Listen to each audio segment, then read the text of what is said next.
These meetings may be audio or visually recorded. Will any members present please state their name for the record? Keys Button. Preston Megan. Brooklyn Court. Austin Britton. Berkeley Morris. Jacob Eisenberg. Abigail Melvin. Matthew Bravo is chair, seeing as there are 8 members present, excuse me, quorum has been established. Will any members of the public please state their name for the record? Andrew Larson. Marco Salvador. We now, with that, move into consideration of SSB 2025-1107. And there are 5 minutes of presentation for the author, but the author is not here. And so we now move directly into debate. I'll give everybody a minute to read about this.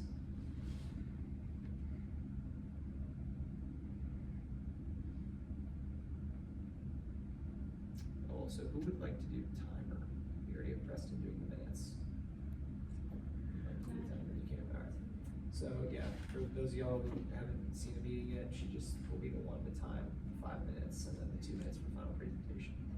There you go.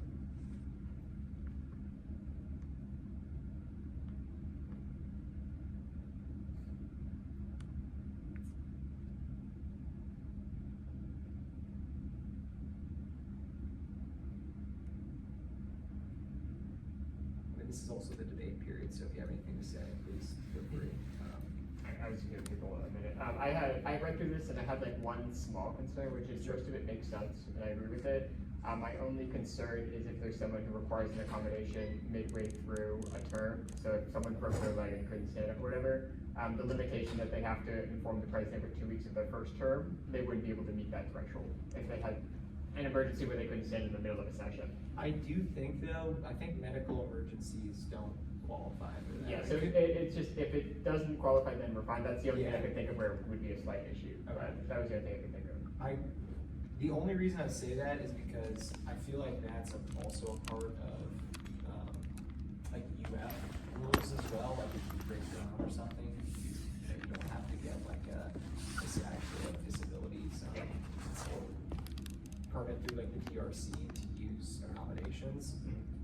So I guess that's my.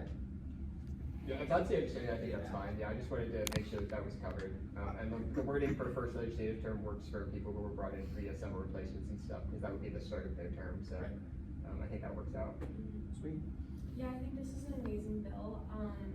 I fully support getting rid of the electronic clickers, seeing as we do not use them We're currently. on voting access.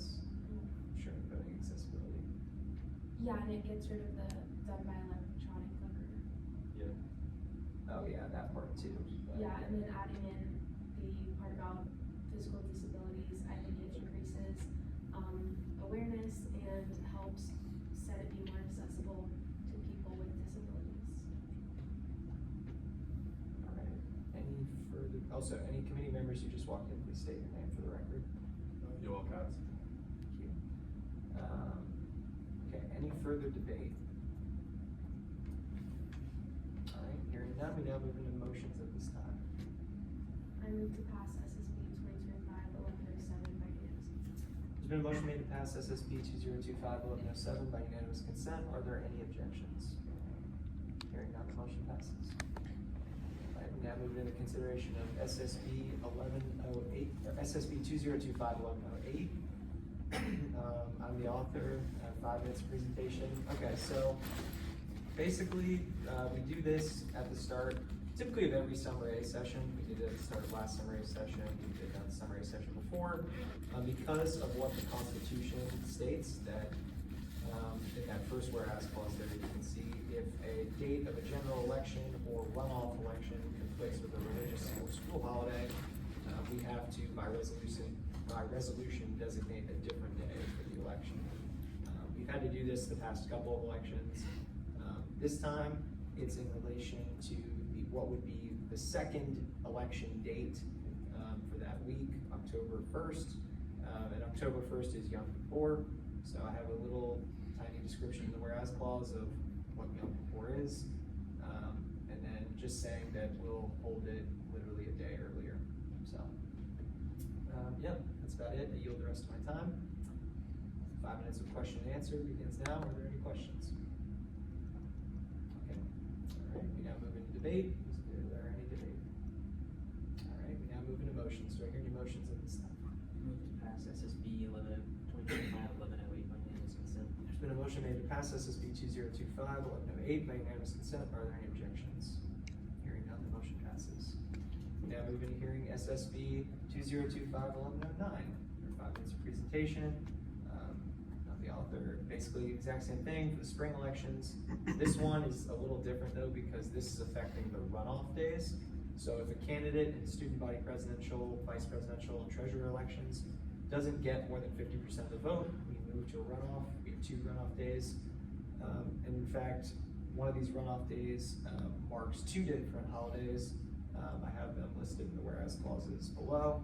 And yeah, that's about it for me. It would just be changing it to 1 day later, same thing. So March 4th and March 5th. I yield the rest of my time. 5 minutes of question and answer begins now. Are there any questions? Hearing none, we now move into debate. Do I hear any debate? All right, now move into motions. Do I hear any motions? Or final privilege, I waive. Do we hear any motions at this time? Move to pass SSB 2025-1109 by unanimous consent. There's been a motion made to pass SSB 2025-1109 by unanimous consent. Are there any objections? Hearing none, the motion passes. Okay. Jeez. All right, we now move into SSB 2025-1110. I'm the author. 5 minutes of presentation beginning now. Okay, so really, this has been not as much of an issue recently, but we would have senators in the past who would talk about using electronic clickers for voting. And while the idea and concept actually sounds like a pretty decent idea, the fact is that we don't have them, and there's really no point for them to be in the codes if we don't have them. The other thing, in my opinion, is it actually would probably make voting slower in the chamber rather than standing or raising your hand, as the new amendment that we had earlier, 1107, would do. So, in my opinion, the clickers are just kind of a part of the rules and procedures that don't really qualify with how we actually vote in the Senate, so I just figured we should take them out.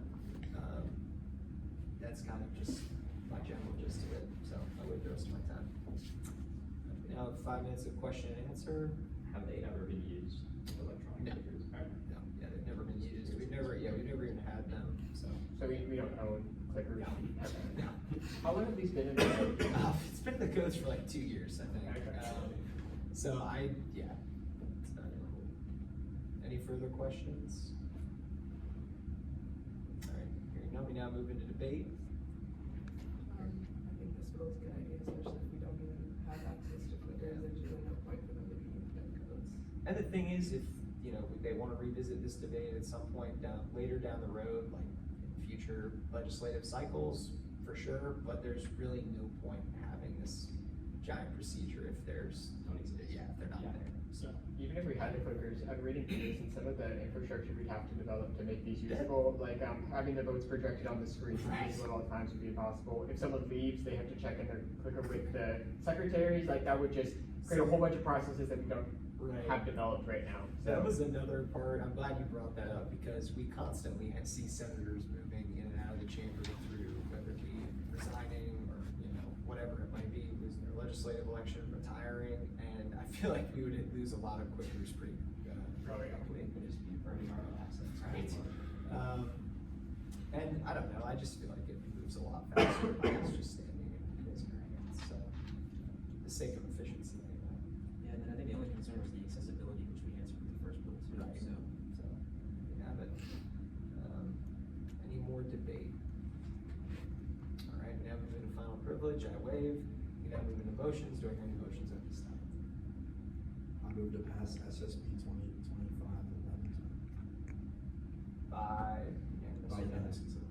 By unanimous consent, are there any objections?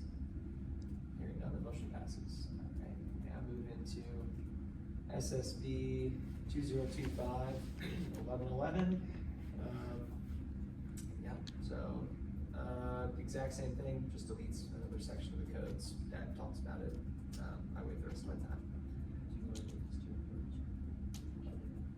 We're now in question and answer period. Are there any questions? Do you remove 11, 11, 12, and 1, since they're both about electronic figures? Yep, for sure. Sounds good to me. Right. 11, 12. Any question? Yeah. Yeah. Any further questions? Do we need to change the ID to 3 I's at the last clause? Oh, yes, we do. Thank you. So yeah, maybe don't. I guess we'll not make them into a block, and then yeah, sounds good. Thank you. Good catch. Any further questions? Okay, we now move into debate. Do I hear any debate? Okay, we now move into final privilege. I waive. We now move into motions. Do I hear any motions at this time? I move to amend SSB 2025-1111 to change the ID in the last subclause to III. By unanimous consent. There's been a motion made to change the IV in the last clause of SSB 1111 into III by unanimous consent. Are there any objections? Hearing none, that motion passes.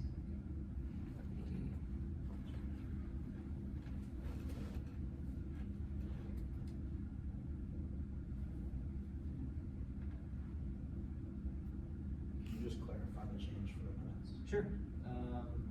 We just changed the Roman numeral IV to 3 I's.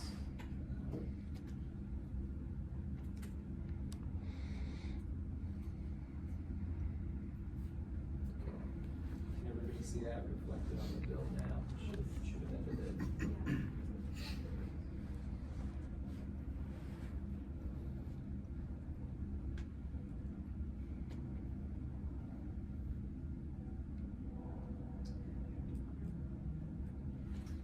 All right.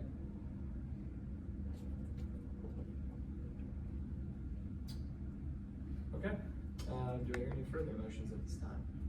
I move to pass SSB 2025-1111 by unanimous consent. There's been a motion made to pass SSB 2025-1111 by unanimous consent. Are there any objections? Hearing none, that motion passes.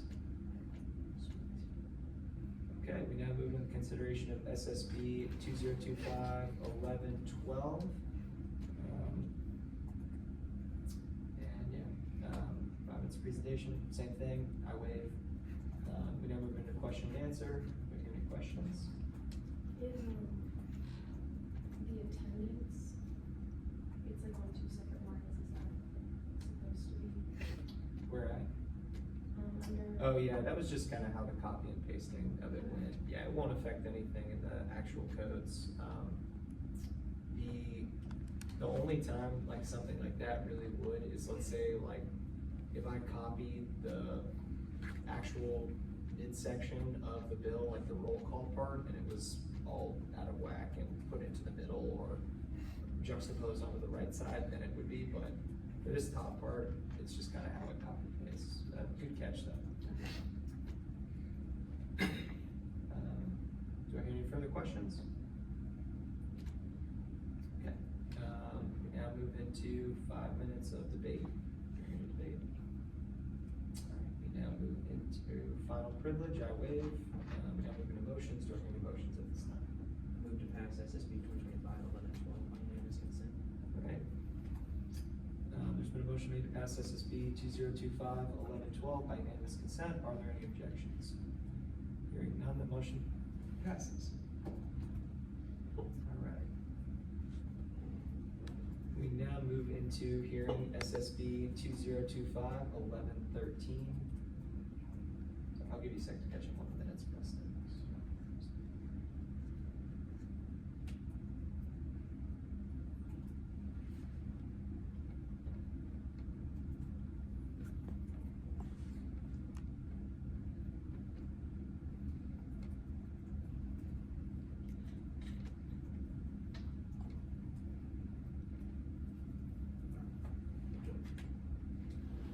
Sounds good. All right, we now move into SSB 2025-1113.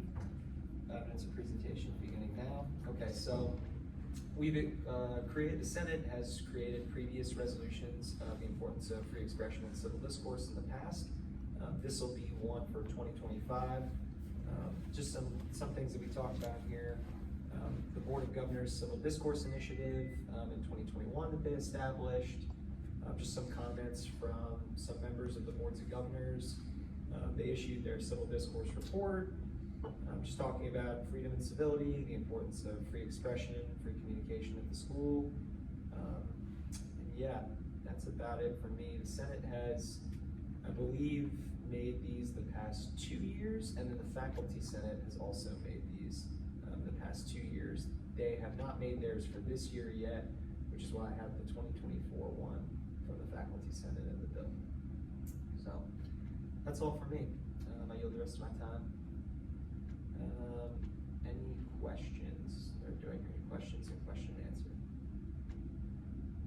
Okay, we now move into 5 minutes of debate. Do I hear any debate? Okay, we now move into final privilege, I waive, and we now move into motions. Do I hear any motions at this time? There you go. I move to pass SSB 2025-1113 by unanimous consent. There's been a motion made to pass SSB 2025-1113 by unanimous consent. Are there any objections?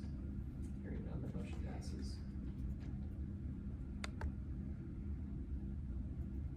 Side note, thank you guys for that, because that is one of the only co-bills that we usually write with Faculty Senate. So usually it's pretty important that it passes, so thanks.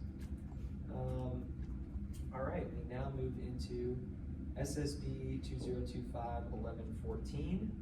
We do have the authors, sponsors present. You wanna go ahead and present this one? Yeah, so this is just to kind of standardize, to change the student activities and involvement throughout the bill, the codes to student engagement. And it's a pretty simple fix. The change only needs to be done to 100 codes. I think it's been done to the 800 codes in the past. And the way it was done is you have to copy and paste the whole text of the code into the bill. But you can see that there's just 2 instances where we changed SAI to Department of Student Engagement. I do the rest of my time. Okay, we now move into questions. Do we hear any questions? Are there any other areas that could, besides the 100, that this needs done too? I'm sorry if you mentioned that, Yeah, we went through all the codes, and as far as I could tell, only the 100 codes mentioned SAI. So. There were some in the 800s. That was a bill that Chairwoman Sarkar wrote when she was budget chair to fix those. And they just kind of asked, would you like to pick up where we left off? This was kind of the only example. We also, if you take a look at the proviso, so this was the same proviso that they had for the 800 code change. We just replaced it with 100, where it allows the Senate secretaries to go in and correct any of the changes that we inadvertently missed there. So, yep. Unfortunately, the one thing we found out during this process is that we had to copy the entire 100 codes, and we couldn't do it section by section to keep that, or if we were gonna do that proviso. Right. So, but any further questions? All right, we now move into debate. Do I hear any debate? All right, hearing none, we now move into final privilege. We now move into motions. Do I hear any motions at this time? I move to pass SSB 2025-1114 by unanimous consent. There's been a motion made to pass SSB 2025-1114 by unanimous consent. Are there any objections? Hearing none, that motion passes. All right.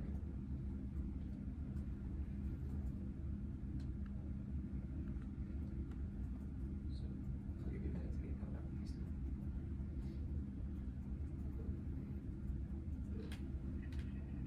All right, we now move into SSB 2025-1115. Okay, so 5 minutes presentation beginning now. Yeah, this was a bill that we previously submitted before. The Inside Act is for the External Affairs Agency. The new agency head is also on board with this, as is the current student body president as well, Cox. He wants to see this happen for external affairs. So do I, as being a member of the agency also last year. It's just a relevant change that we think is needed. We use a lot of these surveys to collect data and present it to, whether it be, let's say, UF legal counsel, administrators, about topics relating to food insecurity or nighttime safety on our campus. So it's just allowing us to use these data collection methods that we then also have guidance by the student government advising and operations for. And then we also say in here that external affairs must now submit a written report to the student body president and vice president once per semester, using this data to identify key areas of student concerns.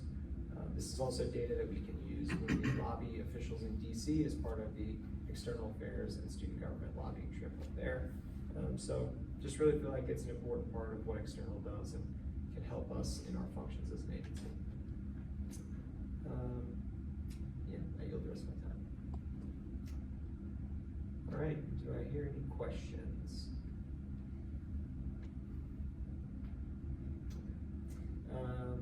Seeing as there's none, we now move into debate. Do I hear any debate? I think it's a great bill, especially if it is backed by the External Affairs Agency head and the current student body president. I see no reason why it should pass. Any further debate? All right, hearing none, we now move into motion, final privilege, I waive, we now move into motions. Do I hear any motions at this time? I move to pass SSB 2025-1115 by unanimous consent. There's been a motion made to pass SSB 2025-1115 by unanimous consent. Are there any objections? Hearing none, the motion passes.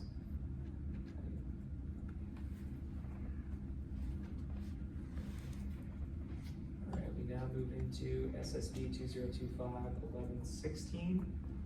Seeing as we do have an author present, Senator Salvador, you can take a seat or you can present from there, either one. Whatever you guys prefer. I'll sit there. Okay.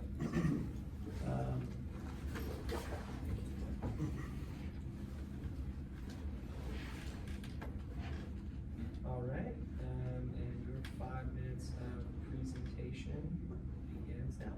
Awesome. Well, good morning, everybody. Yeah, I'm here to present SSB 2025-1116, Restoring Replacement Opportunity and Transparency.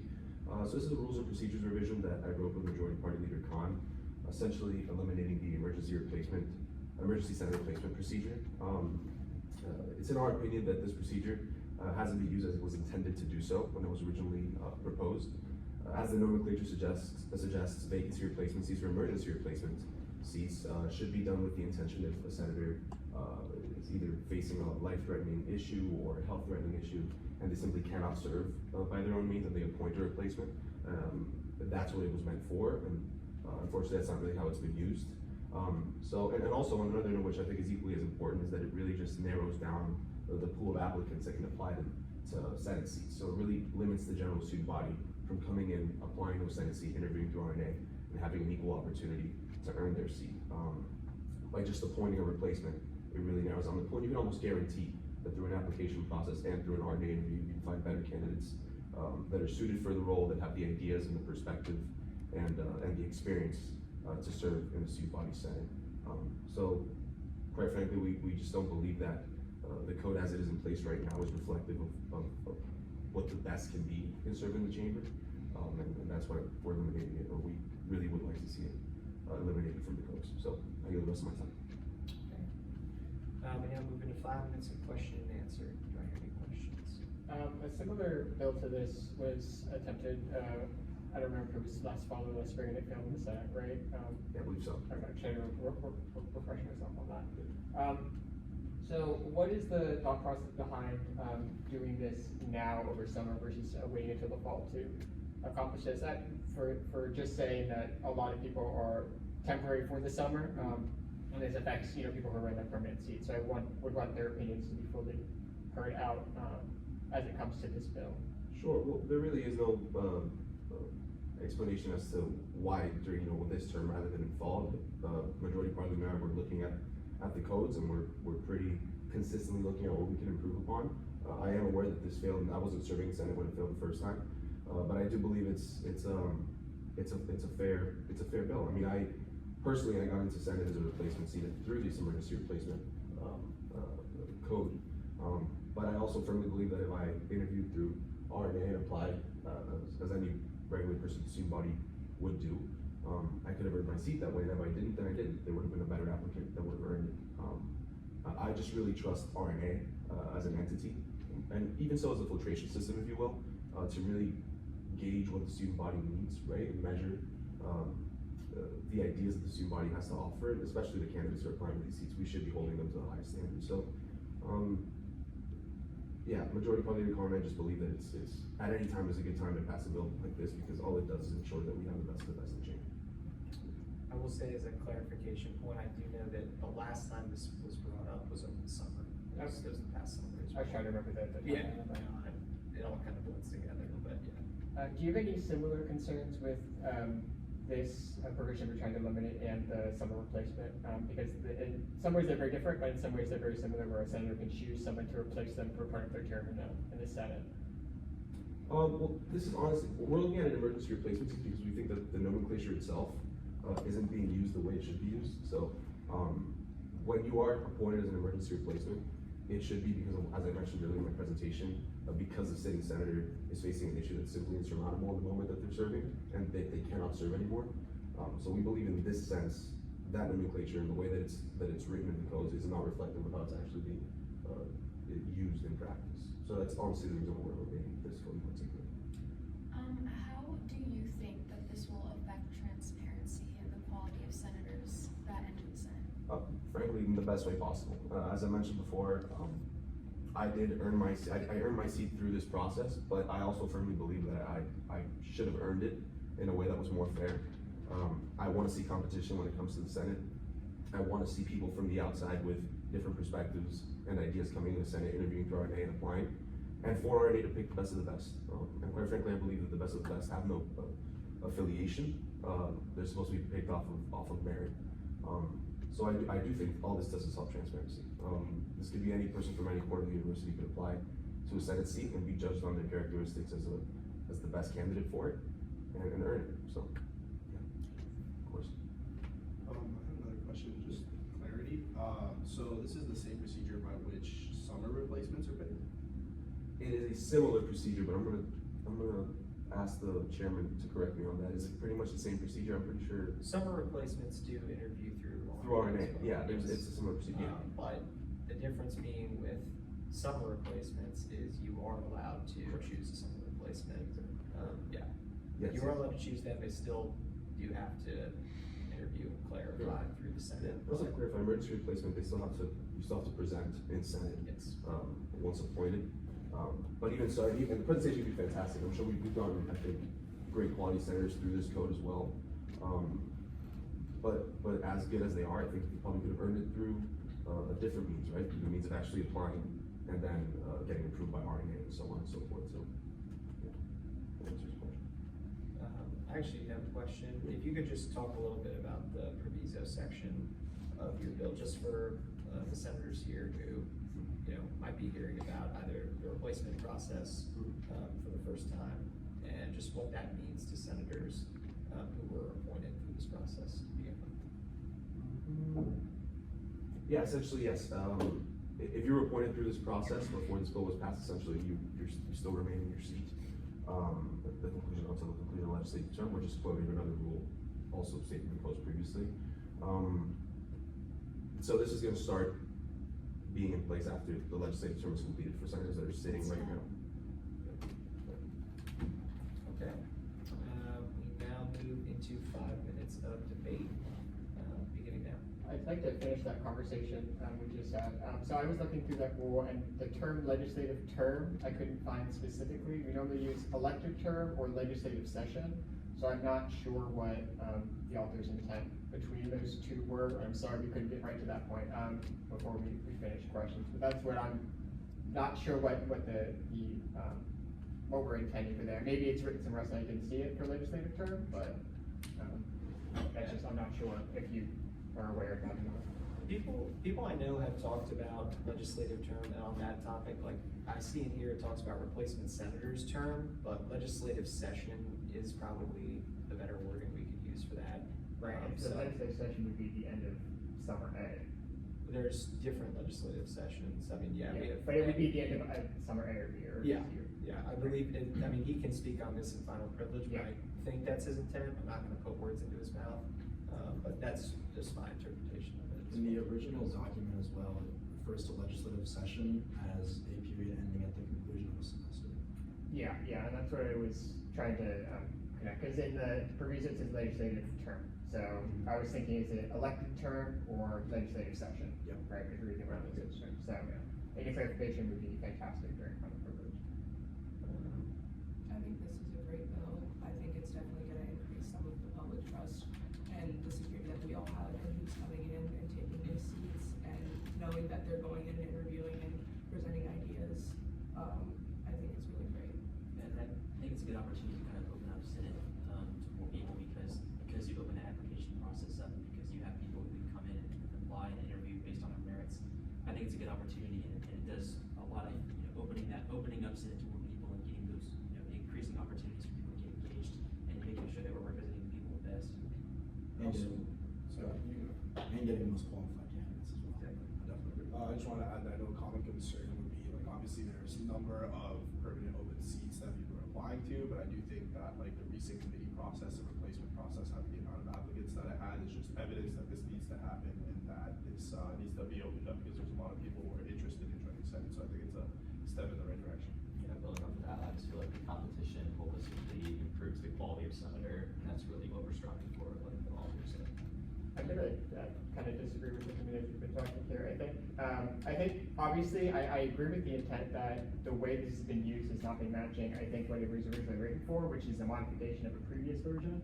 But I think when it comes to choosing replacement senators, I think the elected officials are uniquely qualified in a lot of senses, better than RNA, to say this is someone I believe who will follow through on the intent of which I was elected for. Especially when it comes to different demographics that are not represented on RNA. I'm speaking specifically as a graduate senator. Hasn't been a graduate senator on RNA. I believe I would know the graduate senators and people interested in graduate to say, that is someone who knows what I stand for in Senate, and someone who knows where I was elected on, and someone who would continue those ideas. I'm not saying RNA would do a bad job of that, but I think that giving senators the opportunity to say this is the person I think is best, is not a bad thing, especially since in this way, the person still has to go up in front of the Senate and say, this is what I believe in, these are my ideas, and the Senate can still say, actually, don't think you're the best candidate, let's go back to RNA and continue that discussion. So I think since we do have that caveat of saying, let's go back and have a further discussion, that this is not, I think I'm in favor of keeping this until we have some sort of replacement for these sort of situations without resorting to going through RNA for all of these situations. If I could jump in for just 1 second, I actually disagree with that sentiment. I think that if you're going based on the will of the voters, you're breaking the will of the voters if you are stepping away from your Senate seat, technically. So the person who is stepping away from their Senate seat is the person who was elected by the voters, and they are then breaking the will of the voters. So to rectify that, you either can trust the person who broke the will of the voters by putting in a person that they believe will be qualified, or by increasing transparency and accessibility by going to the replacement and agenda committee. And I think that someone who is breaking the will of the voters doesn't necessarily have the best intent for the voters thus. I disagree. I don't think someone, especially in a sense of an emergency, having to step away is breaking the will of the voters. They're definitely not fulfilling what they were elected for the entire term, but I don't think they'd be breaking the will of the voters. I do agree that people who voted them would not be super happy that their elected official has to step away, but this is for situations where they have to take that step back. I know we had some stuff you wanted to clear up in final privilege, so this is Sure, sure. 2 minutes. Yes, I mean, as Senator Britton mentioned, I'd be amendable to change the proviso term to reflect how the codes have mentioned it before. So instead of legislative term, it could be legislative session, if that's just the practice of the precedent that we see here. Also to kind of, I understand everything you guys are saying, and I really appreciate it. I'd also like to touch on the discussion we're just having right now. I totally understand your sentiment, absolutely. But I also have to agree with the sense that, as I mentioned before, the emergency replacement procedure hasn't been used as an emergency, or the way it should have been intended to in the beginning. I totally understand if the senator has to step away because of personal matters or because of a health issue in a way that they just simply can't serve the public in the way that they're meant to, in the way they swore to, then yes, absolutely. But the fact is that most of the times it hasn't been used in that way. So I really believe that this is the best bill we can pass through, especially at this moment. And as you mentioned before, I think that the sitting senator has the opportunity to maybe recommend someone that they believe is best for the role to fulfill maybe what they set out to do in the beginning. But as anybody else, I think that person should go through the process that every other applicant goes through the process of RNA, of applying, of expressing those ideas, because I think a candidate is way beyond just ideas, but the persona, the character that they are. I totally, I understand your sentiment and I see where you're coming from. I just think that in this moment, everybody should earn the seat that they have, especially when they're representing the student body of one of the largest universities in America. I know that's my time. We are now in line for motions at this time.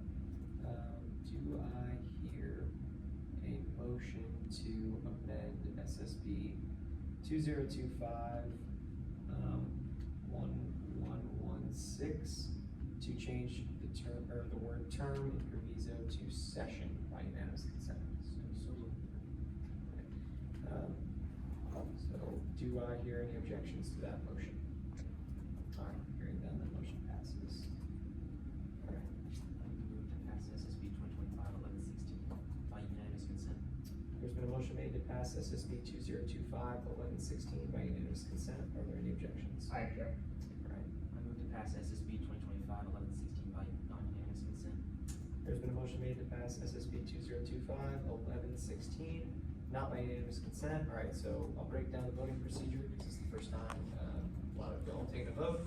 Basically, we'll just go around. Previously, we would have just raised our hands, but for the sake of the minutes, it's gonna be a lot easier if we go around, we say your name, and then say how you voted. You also should mark how every senator votes, and then the chair does not vote unless it's a tie. So, yep. Can you make one slide so finish? Yeah, no worries. So we should.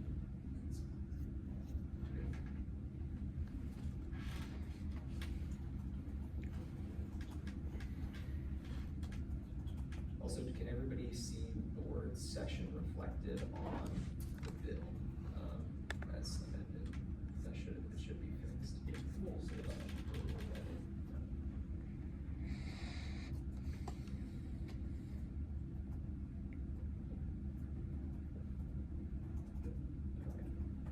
All right, so we'll start left to right. We'll go with Senator Paul. I move to pass SSB, or I vote to pass SSB 2025-1116. Senator Bebe. I vote to pass. Okay. Senator Quick. I vote to pass SSB 2025-1116. Senator Katz. Senator Bragg. Okay. Senator Morris. Senator Eisenberg. Senator Melvin. All right. Seeing as that is a vote of, I believe, 7-1, and then the chair abstains. So SSB 2025-1116 passes. All right. We are now in line for SSB 2025-1117. The author is also present. So 5 minutes of presentation time will begin now. Hey everybody, I'm back. This bill I think is a little bit less divisive. It's a little more fun to talk about. I've been working on this bill for a little bit with Dr. Sarah Lynn. She's the faculty senate chair. So currently right now you can find, this is just syllabus integration into Canvas. That's pretty much what it is. Right now you can still find syllabus, all syllabi on syllabus.ufl.edu. I just think it'd be a great idea if we can just integrate that platform on Canvas, have it accessible for every student, and also just to help you, set up your academic calendar, right? I think a lot of students have jobs, they have extracurriculars that they have to take care of.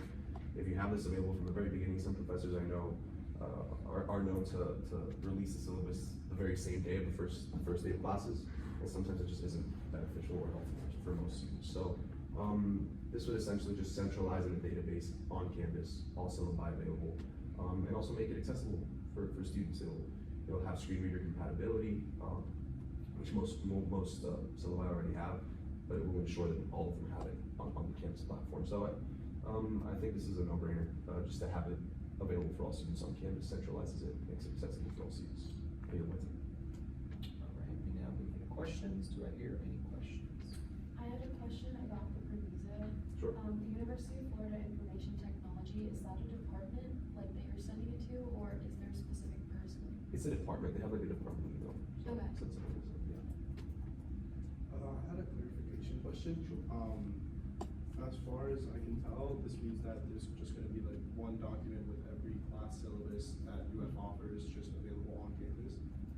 Pretty much, I'm working with the structure of it with Dr. Lin. It will be a platform essentially with different links and different courses. So it will be way more organized. It's not gonna be this like messy document with dozens upon dozens of links, but it will be a database that's gonna be easy to manage. I wouldn't be advocating for the voting pass. It was gonna be really complicated or just gonna make your life way more difficult than it already is. So it will be organized, but it's a good question. Yeah.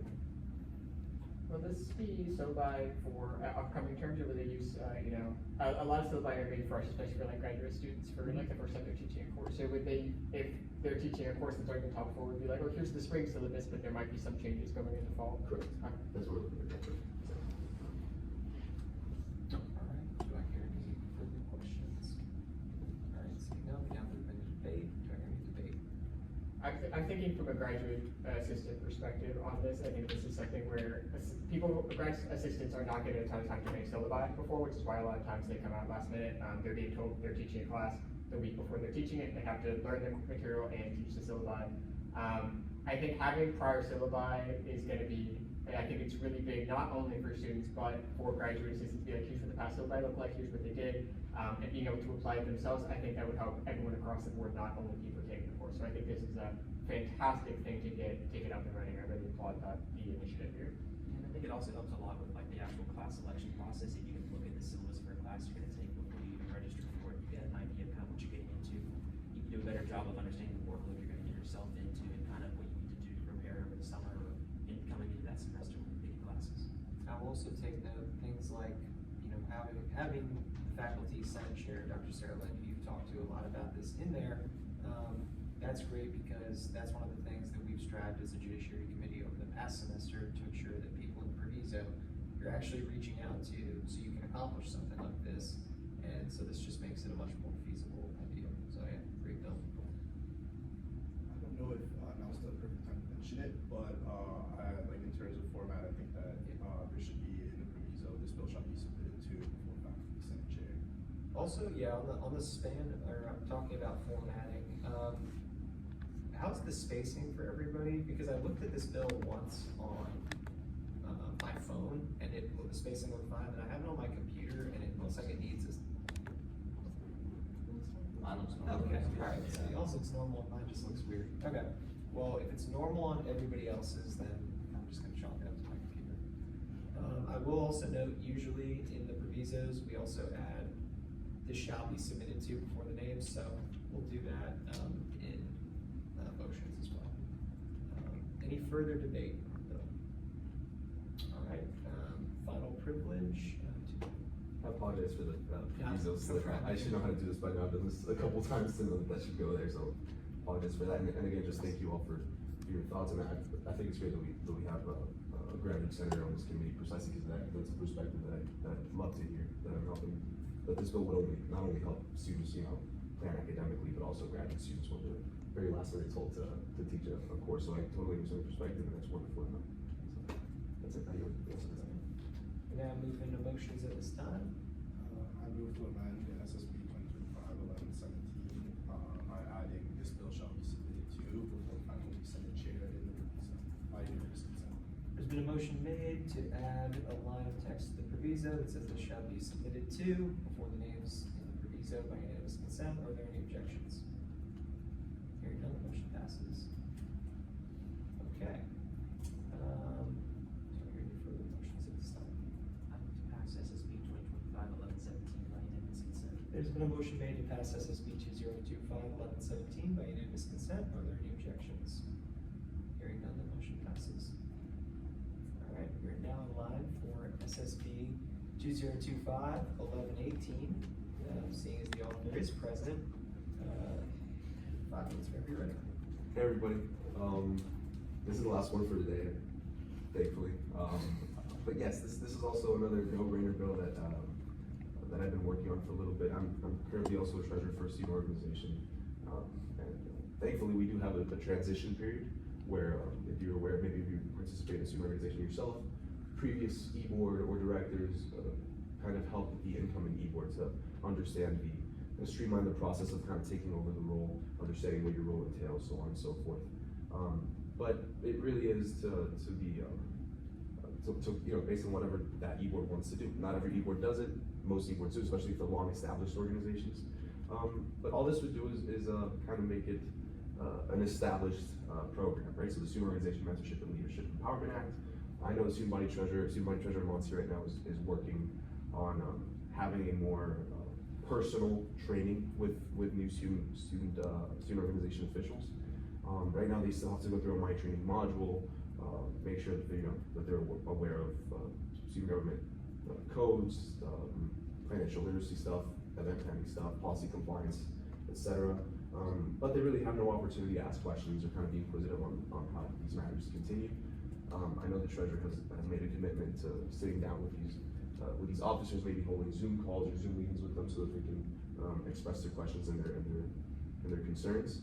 And all this would do is ensure that if they apply, they are more than welcome to get a mentor that was a previous e-board member or someone that was already involved in student organizations to kind of help them through that process if the transition period isn't as established as it is in some other organizations. So this isn't obligatory in any way, but it's definitely highly recommended. If anything, it's just going to help the next student leaders be fully aware of what they're getting into and start that process in a way easier way. Maybe that's something. All right, we can move into question and answer. Do I hear any questions? I actually do have a question. So you talked about how you talked to the student body treasurer about this. I was wondering if you could just give us some more of her insight or thoughts as to the process of going about this. Yeah, well, she loved the idea. I think this was already something that she had in mind. I just wanted it to be codified, I guess, just written as a bill. Sure. But I know that was one of her initial commitments, even when she was during her campaign process, was she's fully aware that a lot of, especially in the finance sector of how like student organizations function, not many officers know about how to submit SARs, the kind of requirements that they're asking for in order to get approved, the time slot they have to submit it to so that it gets approved by SG Finance, the student body treasurer, their own organization, so on. So there's a lot of just limitations, right? So when people aren't aware of it, and maybe they didn't go through a transition period, or their organization is brand new, you don't really have a chance to ask a previous e-board member, maybe they already graduated. So her idea was, listen, for students who are already having trouble with this, let's streamline it, let's either hold in-person meetings or Zoom calls, whatever's easier for them. Right now in summer, it would be probably a Zoom call. Where she herself and SG Finance can sit down and gauge the thoughts and concerns of the upcoming student officers. So I think it just makes total sense. She's totally on board with this. Honestly, I give her most of the credit. I'm just codifying it in a way, if you will. I just think it makes total sense. And as an incoming treasurer, it really would help me a lot. I've been lucky to have the treasurer before me was a great mentor and source of information, but I'm aware that that's not the case for everybody, right? So having it in front of the resolution, I think, ensures that. Thank you. Do we have any further questions? This might be just a small question, just for clarity. Would, in the proviso of this bill shall be submitted to, would that also have to be added to this one? Yeah. Well, you can direct that to him. I don't answer questions during Q&A. Yes, it would. I must have yes. Sorry. All right, do I hear any further questions? No. All right, we're now moving to debate. Do I hear any debate? Yeah, I tried to find my own student org last fall, and there's definitely a steep learning curve in trying to navigate all the systems and getting different officers to get the training modules and things completed. So I think having more resources to make that process easier, more streamlined, and transparent can really help expand the opportunities to make your own club, join them, and also just the ease of transitioning that, because that's always such a huge issue when you're trying to get those organizations going. Is how do you transfer it to the next generation of leaders in that club? And so I think making that process easier and more understandable, I think is a great effort. Great, any further debate? All right, we now move into final privilege. Do you have any final? Anything to say? thank you all again for listening to me for way too long. I appreciate everything you've given me today on the questions and just being interested in things that we're putting forth. Not much else. I'm happy with this bill. Hope you guys vote for it. David, that's nothing. Thank you. All right. We now move into motions. Do I hear any motions at this time? I move to amend SSP 2025-1118 to add the text, this bill shall be submitted to in the proviso. By unanimous consent. There we go. There's been a motion made to add the text, this bill shall be submitted to before the names in the proviso for SSP 2025-1118 by unanimous consent. Are there any objections? Hearing none, that motion passes. All right, great. Yeah, make sure that's reflected there. Sometimes it takes like half a second. We're good. If you refresh it sometimes.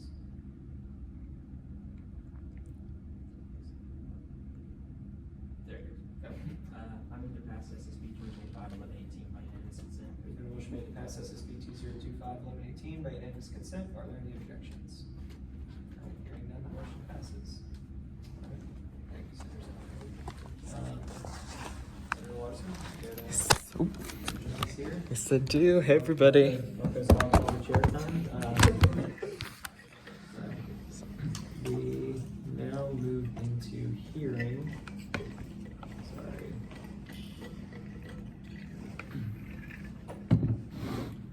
SSB 2025-1119. So seeing as there is an author present, 5 minutes presentation whenever you're ready. Awesome.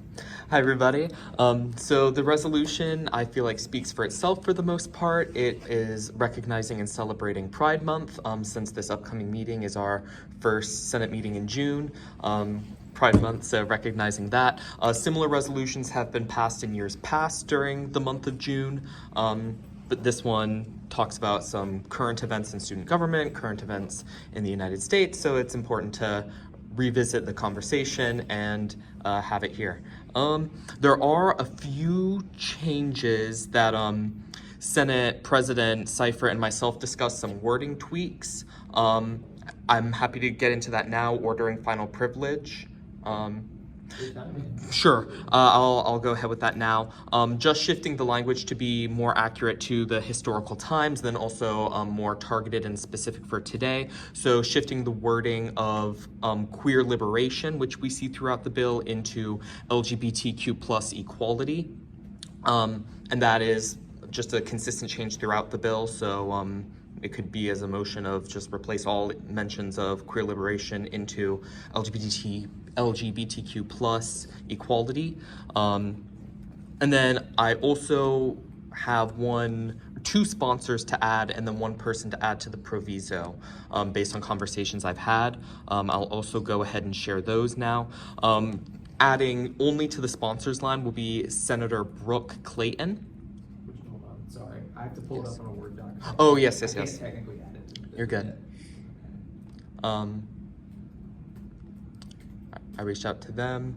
And while we're talking about sponsors, I also plan on having at the meeting on Tuesday a sheet of paper that all senators will have the opportunity to write their names on if they would like to add themselves as a sponsor. But I reached out to Senator Clayton beforehand and they would like to be added now. Brooke Clayton? Yes, Brooke Clayton. Do you mind spelling, is it Brooke with an E or with an? With an E. Okay, thank you.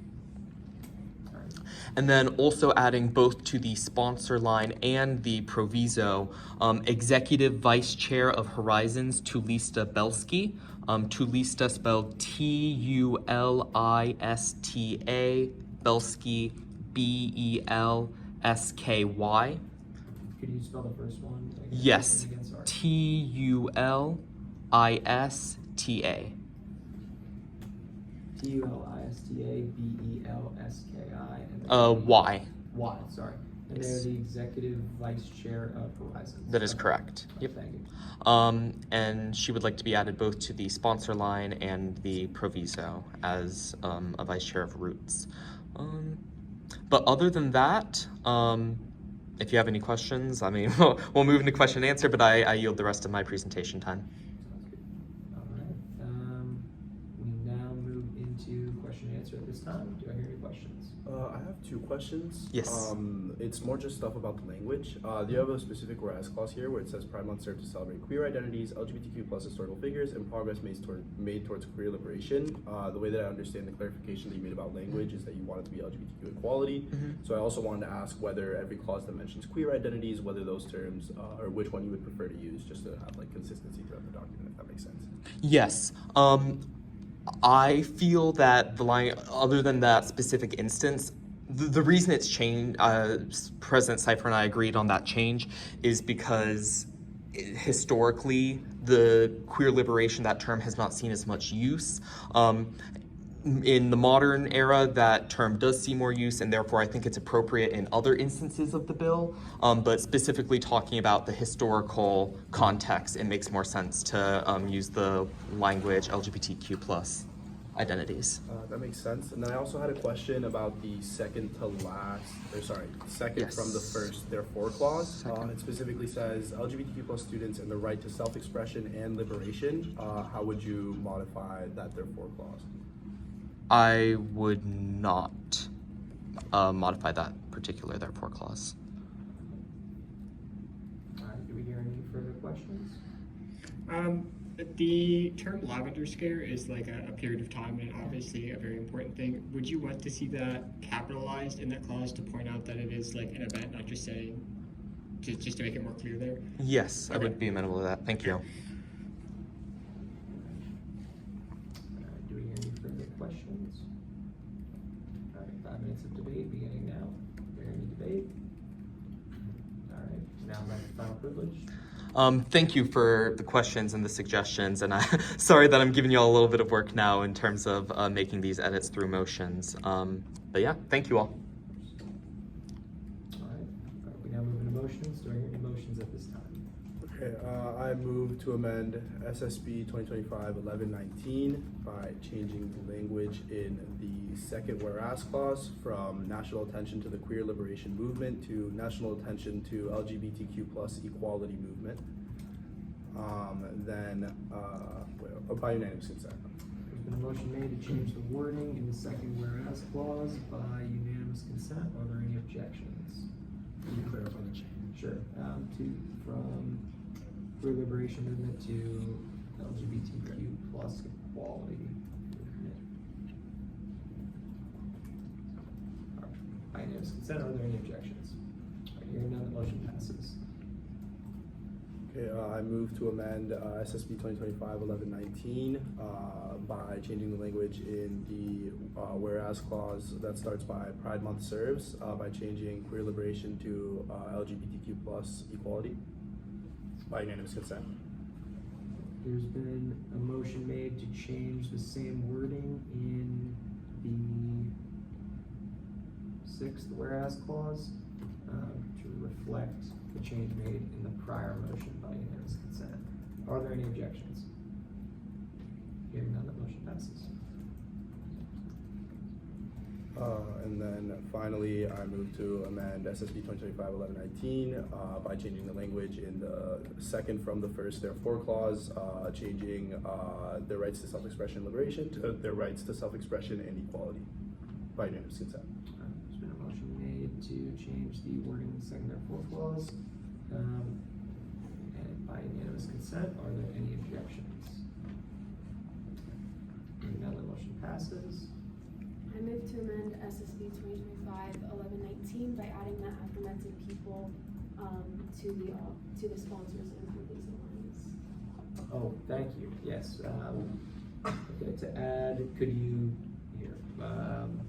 To add, you want to add Senator Brooke Clayton and Executive Vice Chair of Horizons to Lisa Belsky, correct those names, to the sponsors line, and then to Lisa Belsky to the proviso as well, correct? Could you clarify those names? By unanimous consent. Yes, so Senator Brooke Clayton, and then Executive Vice Chair of Horizons to Lisa Belsky. I can spell that for you if you need. T-U-L-I-S-T-A, and then space B-E-L-S-K-Y. Let me add that.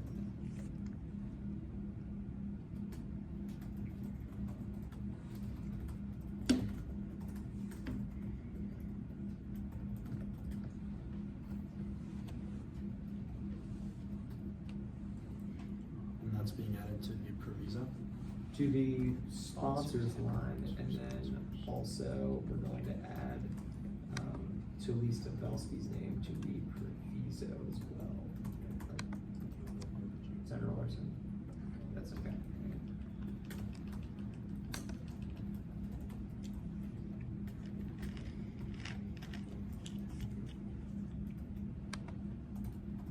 So Horizons is fully capitalized, I believe, correct? 'Cause it's- Yes, it is. Okay, thank you. All right. I move to amend SSB 2025-1119 in the 7th whereas clause to capitalize the L and S in Lavender Scare. By unanimous consent. There's been a motion made to add capitalization to the last whereas clause on the first page, for the last two words in that whereas clause. By unanimous consent, are there any objections? Hearing none, the motion passes.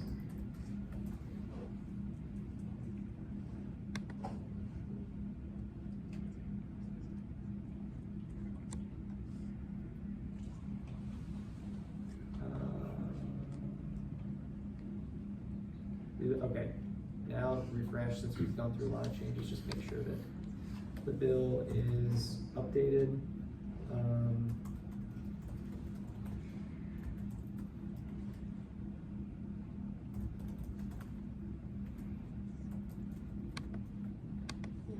Okay, great. All right. So, I move to pass SSB 2025-1119 for unanimous consent. there's been, oh, actually, you rescind that I motion. rescind that Never mind. Here, hold on. I lay the committee at rest until called back by the chair, by unanimous consent. Or do I hear a motion to lay the committee at rest until called back by the chair by unanimous consent? Sorry, any members of the committee present, could please state the name for the record? Preston Lee. Brooklyn Quick. Yoel Katz. Austin Britton. Berkeley Morris. Jacob Eisenberg. I don't want it. Matthew Bravo as chair, and then any members of the public, now please state your name. Tyler Scott. Molly Murphy. Rafik Khan. Anthony Wilson. One was up.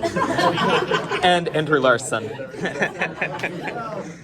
Alright, Marco's just taking all of our time. Alright, so, we now move back into hearing SSB 2025-1119. We're in the motion section of hearing this bill. Do I hear any motions at this time? I move to amend SSB 2025-1119, specifically the whereas clause that starts by the first gay liberation marches, from the terminology gay liberation to the first LGBTQ+ equality marches. Where's that By located? By unanimous consent. The fourth whereas clause. By unanimous consent, okay, so, there's been a motion made to change the wording in the fourth whereas clause to reflect the changes made in the prior motions of SSB 2025-1119 by unanimous consent. Are there any objections? Hearing none, the motion passes. All right. Any further motions at this time? I move to pass SSB 2025-1119 by unanimous consent. All right, there's been a motion made to pass SSB 2025-1119 by unanimous consent. Are there any objections? Hearing none, the motion passes. All right, nice. Seeing as all legislation on the docket has been completed, I adjourn this meeting at 1:10 p.m.